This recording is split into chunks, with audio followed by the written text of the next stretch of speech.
ॐ भूर्भुवः स्वः तत्सवितुर्वरेण्यं भर्गो देवस्य धीमहि धियो यो नः प्रचोदयात्।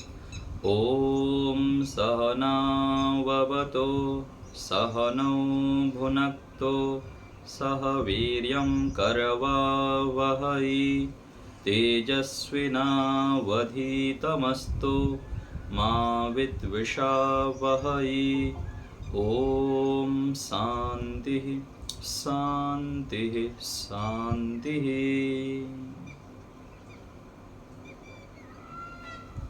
सभी को सादर नमस्ते। ईश्वर की महती अनुकंपा से हम इस समय ब्रह्म विज्ञान पुस्तक का स्वाध्याय करते हैं। ब्रह्म विज्ञान के अंतर्गत कल हम ध्यान में क्या क्या बाधक है, क्या साधक है, इन सब उपायों को देखें। ईश्वर उपासना में मन क्यों नहीं लगता है, उपासना के काल में ध्यान में नींद क्यों आता है। आगे आज देखेंगे योगी बनने का उपाय, आत्मनिरीक्षण।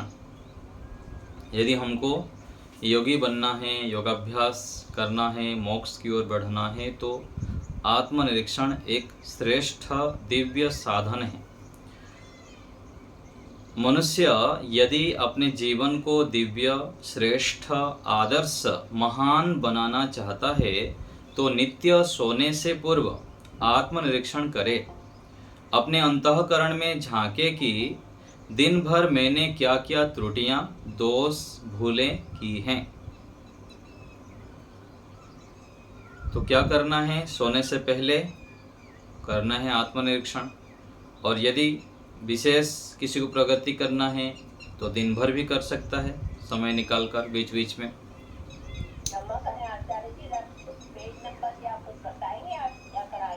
पृष्ठ संख्या है 116, ब्रह्म विज्ञान पुस्तक।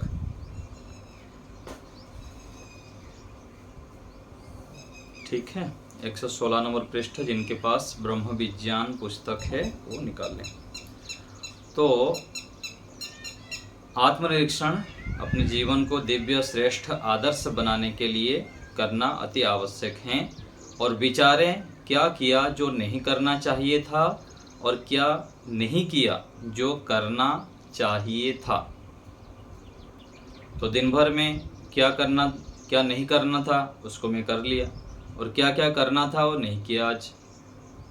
त्रुटियों को पकड़ें, प्रायश्चित करें, स्वयं दंड लें और भविष्य में ना करने का प्रयत्न करें। तो हम अपने जीवन के स्वयं ही उसके रक्षक भी है और भक्षक भी है। उसका निर्माण भी कर सकते हैं और विनाश भी कर सकते हैं। तो उसके लिए, निर्माण के लिए स्वयं दोषों को पकड़ना भी है, प्रायश्चित करना है, आगे ना करने के लिए संकल्प लेना है, दंड लेना है। तो ऐसे करने पर हम उन दोषों को छोड़ पाएंगे और गुणों को धारण कर पाएंगे। कोई व्यक्ति बाहरी तौर से कितना ही धन से, बल से, कपड़ों से साफ सुथरा, सभ्य और सबल हो, परंतु अंतःकरण से मलिन, कमजोर, खिन्न और दुखी होगा तो वह गिर जाएगा। तो आज हम देखते हैं संसार में सभी लोग बाहर से साफ सुथरा रखते हैं, पूरा हाइजेनिक, साफ सफाई, और शरीर से लेकर वस्त्र, मकान सभी साफ सुथरा रखते हैं, लेकिन अंतःकरण को शुद्ध करना नहीं चाहते हैं अथवा उसके लिए समय नहीं लगाते। बहुत ही कम व्यक्ति हैं उसके लिए समय लगाते हैं, और जो लगाते हैं वो सफल होते हैं। तो बाह्य शुद्धि से अधिक महत्वपूर्ण है आंतरिक शुद्धि को करना। तो बाह्य दुख के बजाय मानसिक शोक, दुख, पीड़ा, काम, क्रोध, लोभ, मोह से व्यक्ति अधिक दुखी रहता है। आज चिंतन की शैली उल्टी है। व्यक्ति अन्य के दोष तो देखता है परंतु स्वयं के नहीं। चाहे कोई कितना ही पढ़ लिख लिए जाए, परंतु जब तक कथनी करनी एक ना होगी तब तक ऋषियों का जमाना धरती पर नहीं उतारा जा सकता है। तो हम जिस जगह पर भी हैं अभी, उस जगह पर हमारी कथनी करनी और ऋषियों के जो जीवन शैली बताया गया है हमको, उसको धरती पर लाने के लिए प्रयत्न करना चाहिए।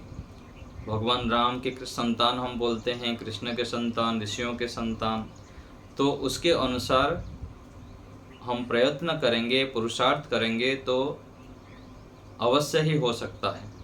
कोई भी असंभव संसार में नहीं होता है, सब कुछ संभव हो सकता है, बस केवल पुरुषार्थ ही करना पड़ता है। हमारे अंदर जितने भी दोष दुर्गुण हो उसको हटाया जा सकता है और गुणों को धारण किया जा सकता है, लेकिन उसके लिए पुरुषार्थ अति आवश्यक है। जहाँ पर भी हम हैं वहाँ पर अपने सामर्थ्य अनुसार पुरुषार्थ, मेहनत, परिश्रम करते रहें। अपने आप को व्यक्ति बढ़ा चढ़ाकर दूसरे के सामने पेश करना प्रयत्न करता है कि उसे यश, बड़ाई, मान मिले, परंतु आगे चलकर यह उसके हास्यास्पद पतन का कारण होता है। ईश्वर विश्वासी को भौतिक साधनों द्वारा अपने को बड़ा दर्शाने की आवश्यकता नहीं होती है। तो सामान्य व्यक्ति अपना बड़ाई करता है, अपने आप को बड़ा दिखाना चाहता है, बढ़ा चढ़ाकर अपने को प्रस्तुत करता है, किंतु ईश्वर विश्वासी जो साधक व्यक्ति होता है वह इन सब व्यर्थ के कामों में, अनावश्यक में समय नष्ट नहीं करता है। जो जैसा है बाहर से वैसे दिखाने का प्रयत्न करता है, वैसे ही जीवन जीता है। और जो बढ़ा चढ़ा के झूठ बोल करके दिखावा करता है वो कालांतर में फिर पकड़ में आ जाता है, फिर निंदनीय होता है, हास्यास्पद होता है। इसलिए कहा जाता है ना कि झूठ यदि कोई बोल दिया तो उसको छुपाने के लिए कितना प्रयत्न करना पड़ता है, और यदि सत्य बोल देता है तो कठिनाई नहीं, जो है वैसे बता दिया। आज माता पिता, शिक्षक, गुरु, समाज व राजदंड का भय समाप्त हो गया है, अतः अपराध बहुत बढ़ गए हैं। एक व्यक्ति अपनी क्रिया से सैकड़ों, हजारों को दुखी करता है, परंतु आत्मनिरीक्षण करने वाला स्वयं अपनी त्रुटियों को, उल्टी आदतों को पकड़ता है, सुधारता है और दूर करता जाता है। तो जाने अनजाने आज मनुष्य बहुत सारे लोगों को दुखी करता है, परेशान करता है अपने आचरणों से, व्यवहार से, कर्मों से। लेकिन जो व्यक्ति आत्मनिरीक्षण करता है, साधक व्यक्ति है, योगाभ्यासी है, धार्मिक व्यक्ति है, वह अपने दोषों को पकड़ता है, अपनी आदतों को सुधारता है और दूसरे को सुखी करता है, परेशान कम करता है। आत्मनिरीक्षण का महत्व क्या है? एक आध्यात्मिक व्यक्ति के लिए वेद, उपनिषद आदि शास्त्रों को पढ़ने से भी अधिक महत्वपूर्ण है अपने मन को पढ़ना। प्रशंसा का मोह, यश की कामना, अहंकारिक प्रतिक्रिया आदि वस्तुओं को छोड़ना साधक के लिए अनिवार्य है। तो अपनी प्रशंसा की चाहना साधक को छोड़ना होता है, यश की कामना को भी छोड़ना होता है, और अहंकारिक प्रतिक्रिया अर्थात गुस्सा में आकर अथवा अपने बड़ाई मानकर झूठ पूर्वक जो प्रतिक्रिया देते हैं ना, कोई किसी चीज़ हमको प्रतिक्रिया क्यों देते हैं? सत्य के ग्रहण करने में और असत्य को छोड़ने में सर्वदा उद्यत रहना चाहिए। तो ये जब नहीं होता है तब व्यक्ति अहंकारिक रूप में प्रतिक्रिया देता है। कोई सत्य भी बोलता है तो उसको स्वीकार नहीं करता और अपनी बढ़ाई दिखाते हुए फिर प्रतिक्रिया दे लेता है। तो ये क्या है, हानिकारक है साधक व्यक्ति के लिए। तो प्रशंसा की मोह, यश की कामना, अहंकारिक प्रतिक्रिया आदि वस्तुओं को छोड़ना साधक के लिए अनिवार्य है। चाहे आज छोड़े, चाहे 10 साल बाद छोड़े, छोड़ना तो पड़ेगा यदि उन्नति करना है। यदि अंतःकरण ठीक होगा तो सब कार्य सफल होंगे। अगले जन्मों में साथ चलने वाली वस्तु अंतःकरण है, सांसारिक उपकरण यहीं रह जाएंगे। वेद में कहा है, कृतम स्मर, अपने किए कर्मों को देख। आंतरिक शल्य चिकित्सा तो स्वयं करनी पड़ती है। अपने अंतःकरण को स्वयं देखें। आंतरिक शुद्धि हमें ही करनी पड़ेगी। नित्य देखें कि काम की वासना, क्रोध की अग्नि, द्वेष आदि पहले थे वैसे ही हैं या कुछ कम हुए हैं। तो जैसे ऑपरेशन करते हैं डॉक्टर लोग, शल्य करते हैं कोई बीमारी हो जाने पर, तो ऐसे ही साधक व्यक्ति को अपना ऑपरेशन करना पड़ता है आंतरिक शुद्धि करके। आंतरिक शुद्धि मन, इंद्रियां आदि को काम, क्रोध, लोभ आदि से दूर करना, उसको हटाना। तो पहले 10 साल पहले कैसा था, 5 साल पहले किस प्रकार था, आज कैसा है, इसको निरीक्षण करते हुए दोषों को हटाना और गुणों को धारण करना। कर्मों का लेखा जोखा देखने के साथ इन दोषों का निरीक्षण, परीक्षण भी करते जाएं। अपने जीवन की ऋषियों, आप्त पुरुषों के जीवन से तुलना करें। उन्होंने क्या किया, क्या नहीं किया, और हम क्या किया और क्या नहीं किया। हमारा जीवन सत्पुरुषों जैसा है या पशु के समान है, ये सब निरीक्षण करना है। आंतरिक निर्माण के बिना सुख, चैन, शांति नहीं है। अगले जन्मों में शुभ अशुभ कर्मों के संस्कार ही संपत्ति के रूप में साथ जाएंगे, अन्य कुछ भी नहीं जाएंगे। बाहर से तो चमक दमक, पर अंदर निपट अंधेरा। व्यक्ति अपने दोषों को छिपाता है, पर ईश्वर से कुछ नहीं छिपा सकता। ईश्वर सब कुछ देख, सुन, जान रहा है। तो व्यक्ति, कई बार यह होता है ना, अच्छे नया घर बना देते हैं तो यज्ञ भी नहीं करते हैं, यज्ञ भी छोड़ देते हैं। घर काला हो जाएगा, धुआं हो जाएगा, ऐसे सोचकर। तो केवल बाह्य लोगों को दिखावा करने की दृष्टि से जो रहता है वह आंतरिक आत्मिक सुख से वंचित रहता है, ईश्वरीय सुख से वंचित रहता है। तो बाह्य शुद्धि भी अति आवश्यक है, किंतु उससे भी अधिक आवश्यक है आंतरिक शुद्धि। अपने काम, क्रोध, लोभ आदि क्लेशों को, कुसंस्कारों को नष्ट करना। एक दोष आ जाए तो उसके साथ साथ अनेक दोष प्रवेश कर जाएंगे, और एक सद्गुण आ जाएगा तो साथ में अनेक सद्गुण चले आएंगे। एक दोष बीड़ी सिगरेट का आने से फिर शराब, क्लब, जुआ, देर में सोना उठना, प्रमाद, आलस्य, झूठ, कपट, क्लेश, टंटा फिसाद, एक के पीछे एक ऐसे अनेक दोष व्यक्ति में प्रवेश कर जाते हैं। और एक गुण, यदि नियम ले लिया यज्ञ करना है, तो ऐसे एक गुण को यदि अपनाने से प्रातः उठना, स्नान करना, व्यायाम, सत्संग, वेद पाठ, संध्या, फिर समय पर सांसारिक कार्यों में जुटना आदि अनेक गुण प्रवेश कर जाते हैं। तो दोष एक आने पर साथ साथ अनेक दोष आ जाते हैं, और गुण आने पर बहुत सारे गुण आ जाते हैं। तो शुद्ध ज्ञान वाला ही दोषों से बच सकता है, वरना गिरता गिरता व्यक्ति कहाँ का कहाँ गिर जाता है। कामी में अन्य दोष अपने आप आ जाते हैं। क्रोधी को 8 दोष स्वयं आ जाते हैं।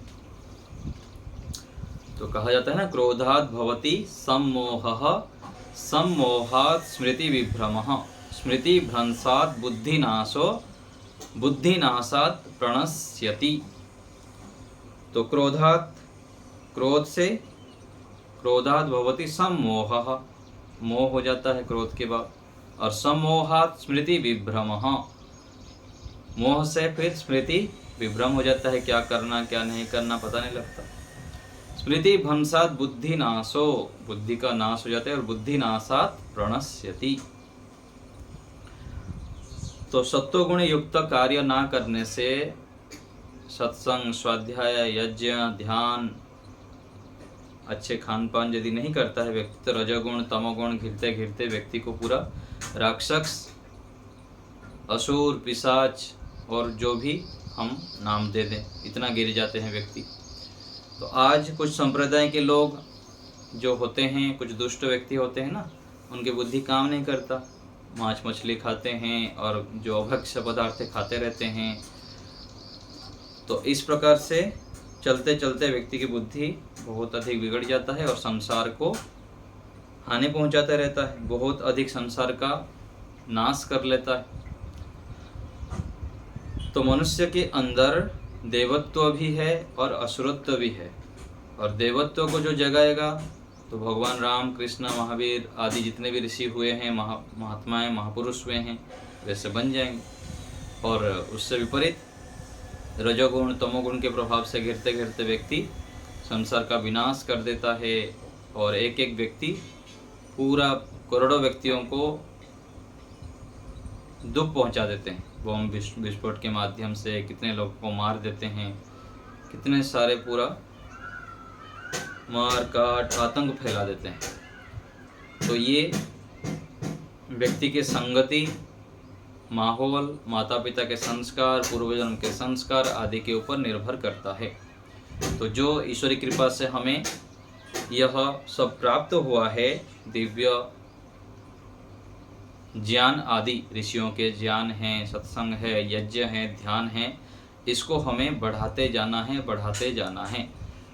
एक व्यक्ति संसार में एक जगह पर रहते हुए मन, वाणी, शरीर से यदि अच्छे कार्य कर रहा है तो पूरा सृष्टि के ऊपर उसका प्रभाव पड़ता है, और इससे विपरीत कोई गलत काम करता है तो पूरा विश्व में उसका बदनामी हो जाता है। भारत का पहले तो उस जिला का, उस गांव का, फिर पूरा राज्य का, पूरा देश, फिर आगे चलकर विश्व तक फैल जाता है, अच्छे कार्य भी और बुरे कार्य भी। तो बुरे कार्य को हटाना और देवत्व की ओर बढ़ते जाना, यह आत्मनिरीक्षण से होता है। जो खराब जानकर भी छोड़ते नहीं और अच्छा जानकर भी अपनाते नहीं, वे असफल हैं और असफल रहते हैं। जो छूटने वाले हैं उन चीज़ों को एकत्र कर रहे हैं, और जो साथ जाएगा उसका धर्म का बैंक बैलेंस शून्य है। तो यहाँ जैसे व्यक्ति बैंक बैलेंस पैसा रखता है, ऐसे ही अगले जन्म में जाने वाला जो बैंक बैलेंस है, धर्म है, पुण्य है, सत्य आचरण है, न्याय आचरण है, उसको भी हमें इकट्ठा करते रहना चाहिए, और यह हमारे साथ जाता है और अगले जन्म में हमको फिर मिलता है साथ चलते हुए। तो आत्मा की वास्तविक इच्छा क्या है? स्वतंत्रता, आनंद और ईश्वर प्राप्ति है। दोषों से युक्त रहे या मुक्त रहे, यह स्वयं के हाथ में है। जो लोग अपने अधिकारियों के समक्ष अपने दोष बतला देते हैं, वे पवित्र हो जाते हैं। तो यदि हम माता पिता, गुरुजन, जो श्रेष्ठ जन होते हैं, हमारे हितैषी होते हैं, उनके सामने अपने दोषों को बता देते हैं, स्वीकार कर लेते हैं, तो उनसे हमको सहायता मिलती है और फिर दोषों को हम छोड़ पाते हैं। तो अपने दोषों को, जो हमारे हितैषी हैं, बड़े हैं, उनके सामने प्रकट करके उनसे सहायता लेके उसको छोड़ा जा सकता है। तो आत्मनिरीक्षण से दोष पकड़ में आते हैं। आगे है दोषी होने का 4 कारण। जो व्यक्ति ईश्वर को छोड़ देता है वह स्वयं भूल और दोष करता है। जो ईश्वर को भूले रहता है, ईश्वर को पकड़ता नहीं है, ईश्वर का ध्यान नहीं करता है। दूसरा है माता पिता, गुरु आचार्य, मित्रों आदि के द्वारा भी व्यक्ति में दोष आते हैं। माता पिता स्वयं बच्चों को मांसाहारी बनाते हैं। उपरोक्त माता पिता आदि ठीक हों तो सुधरने में सहायक सिद्ध होते हैं। तो दोष माता पिता, बड़ों के माध्यम से, मित्रों के माध्यम से आ जाता है। तीसरा है समाज की परंपराएं, शैली, ढांचे के कारण भी दोष आ जाते हैं। आजकल लोग खुल्लम खुल्ला शराब पीते हैं, जुआ खेलते हैं, विभत्स बोलते हैं, तुझे क्या और मुझे क्या, यह परंपरा चली हुई है, कोई रोक टोक नहीं। तो जो सामाजिक परंपराएं हैं, शैली है, चलन है, उसको देख के भी व्यक्ति के अंदर दोष आ जाता है। आजकल के जो देखते हैं हम, वस्त्र पहनना से लेकर खान पान है, जो जैसे कर रहा है वह उसको देख के वैसे करने लग जाते हैं।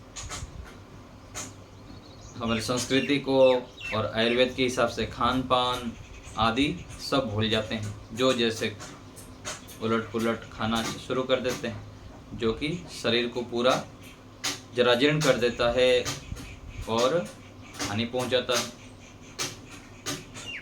उससे विपरीत यदि खान पान, रहन सहन, विचार आदि ठीक करेंगे तो बहुत अपने लिए लाभकारक होता है। और चौथा है राज्य शासन गलत होने से भी जीवन पद्धति में बड़ा परिवर्तन होता है। तो शासन व्यवस्था, राज्य के जो मुख्य होते हैं, मुख्यमंत्री होते हैं, देश के प्रधानमंत्री होते हैं, इन लोग यदि धार्मिक होते हैं, ईश्वर भक्त होते हैं, श्रेष्ठ होते हैं, तो उसका भी प्रभाव देश के, राज्य के लोगों के ऊपर पड़ता है। तो इन सब कारणों के माध्यम से व्यक्ति के अंदर अच्छाई और बुराई आने लग जाता है। तो पूज्य स्वामी विवेकानंद जी महाराज कुछ उपाय बताते हैं और कुछ कारण बताते हैं कि 11 या 13 कारण बताते हैं, जिसके माध्यम से व्यक्ति की निर्माण और पतन होता है। तो वो भी आपको बता दूंगा।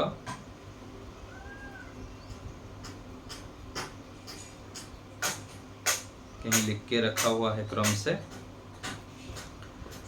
तो उसको संक्षेप में बताए तो एक तो माता, दूसरा है पिता, माताजी हो गए, पिताजी हो गए, मित्र साथी है, गुरुजन हैं, जो टीचर लोग होते हैं, और पांचवा हो गया जिस समाज में रहते हैं, आसपास के माहौल, उसका ही प्रभाव पड़ता है। और जो पाठ्य व्यवस्था है, जो गुरुकुल के पढ़ने से, गुरुकुल की जो पाठ्य व्यवस्था है, स्कूल में पढ़ते तो उसकी पाठ्य व्यवस्था है, वो भी जीवन में प्रभाव डालता है। और सातवां हो गया प्रेस, मीडिया, न्यूज आदि की जो समाचार जिस प्रकार से उन लोग दिखाते हैं, उसका भी प्रभाव पड़ता है। और राजा का प्रभाव पड़ता है, राजा हो गए। और पूर्व जन्म के संस्कार है, इस समय का पुरुषार्थ है, ऐसे ये 10 अभी गिना दिया मैं। तो ऐसे सब बहुत सारे कारण होता है व्यक्ति के उन्नति और पतन में। और इन सबसे जो महत्वपूर्ण है वर्तमान के पुरुषार्थ है। वर्तमान यदि पुरुषार्थ करेंगे तो बाकी सब डाउन हो जाएंगे, उन लोग प्रभाव कम करेंगे और हम उन्नति कर सकते हैं। और यदि वर्तमान पुरुषार्थ नहीं करते हैं तो बाकी सब फिर हमको नीचे भी गिरा देंगे।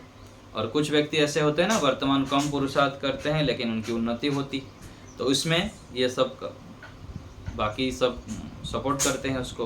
पूर्व जन्म के संस्कार है, माता पिता, गुरु आचार्य, साथी मित्र और वातावरण आदि के मजबूत होने से अभी के कम पुरुषार्थ में भी व्यक्ति उन्नति कर लेता है, जीवन को आगे बढ़ा देता है।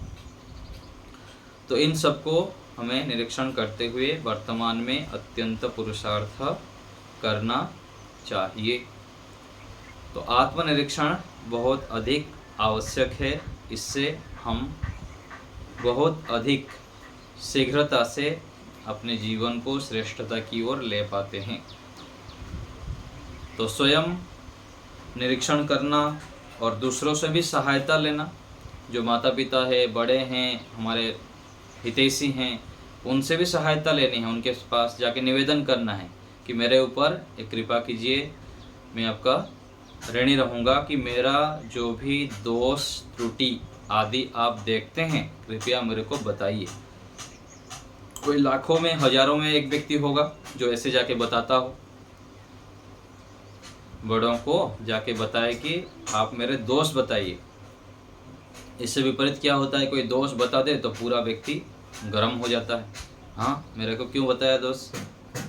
तो एक दोष बताए तो उसको 10 दोष बताने लग जाए।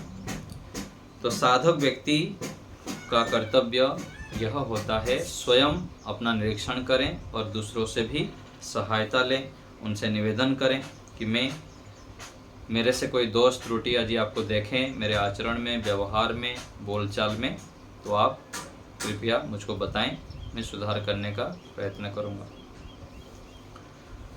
ठीक है, और पूछिए, अभी कुछ पूछना है तो आपको।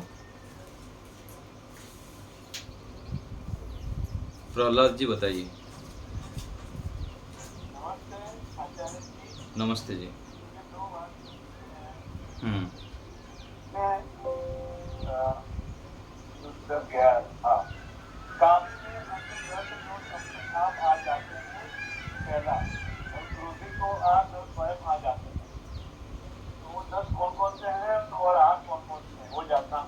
वही तो बताया ना, क्रोध के अंदर तो गिना दिया ना, क्रोधात् भवति सम्मोहः, सम्मोहात् स्मृति विभ्रमः। तो इसका श्लोक होगा कहीं पर, उसके आधार पर लिखा हुआ है। हाँ, एक एक श्लोक तो मेरे को ध्यान नहीं है। हाँ जी, हाँ, तो वैसे ही बहुत सारे, ये किसी श्लोक के आधार पर लिखा गया है। हाँ, 10 और जो ये लिखा गया है ना, किसी श्लोक के आधार पर लिखा हुआ होगा। और ऐसे यदि गिनाएंगे तो बहुत सारे हैं जो दोष होता है ना, झूठ बोलना, चोरी करना और व्यसन करना, और ऐसे बहुत सारे दोष गिना सकते हैं एक एक करके, 10 या 20 भी गिना सकते हैं। जितने भी दोष है उसमें जोड़ दीजिए। ठीक है, श्लोक देखना पड़ेगा, किसी श्लोक के आधार पर ये लिखे होंगे। ठीक है, और बताइए। धन्यवाद।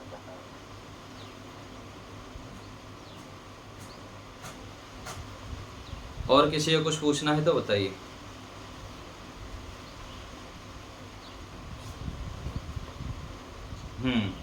बोलिए माता जी।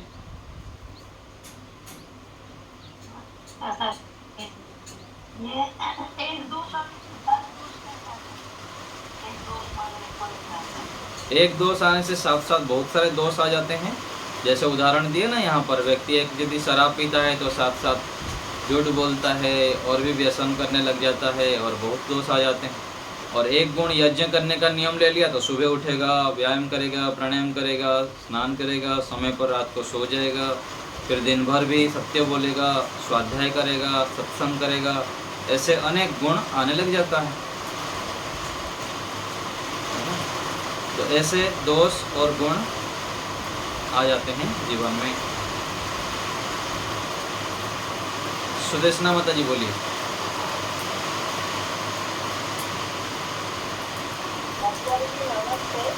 जी माता जी। जो व्यक्ति अन्य को दोष तो देखता है परंतु स्वयं को नहीं, स्वयं से नहीं, चाहे कोई कितना ही कष्ट उच्चारे परंतु जब तक सप्तमी कर्म एक ना होगी तब तक ऋषियों का जमाना धरती पर नहीं उतारा जा सकता। तो आगे ये दोनों दिक्कत होता है, सप्तमी कर्म में एक नहीं होता है। नहीं, ये एकाएक नहीं होता है, धीरे धीरे होता है। उसके लिए लगातार बहुत समय तक पुरुषार्थ करना पड़ता है, तब जाके होता है। तो पहले तो स्वयं को पता लगे कि ऐसा हो रहा है, फिर आगे चलकर धीरे धीरे प्रयत्न करने पर उसमें सफल हो सकते हैं। एकाएक हो जाएगा क्या? लाखों जन्मों से कई बार हम जो गलत आदतें और व्यवहार में हम ले चुके हैं, उसको छोड़ने के लिए भी उतना पुरुषार्थ करना पड़ेगा, तब जाके ये छूट सकता है। ठीक है, तो इस प्रकार से पुरुषार्थ करते रहें तो हो जाएगा फिर धीरे धीरे चल। ठीक है, कुसुम माता जी बोलिए। 1 मिनट रुकिए, ये गेट बंद करता हूँ, बारिश आ गया।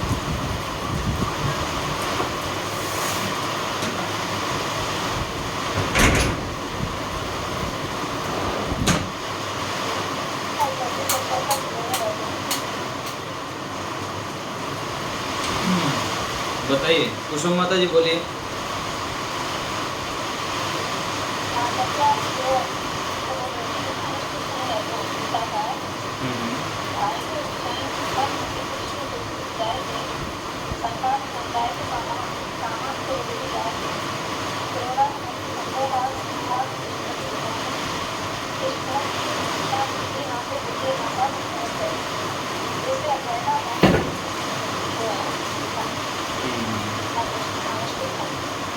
हाँ, इसमें दिया गया है तो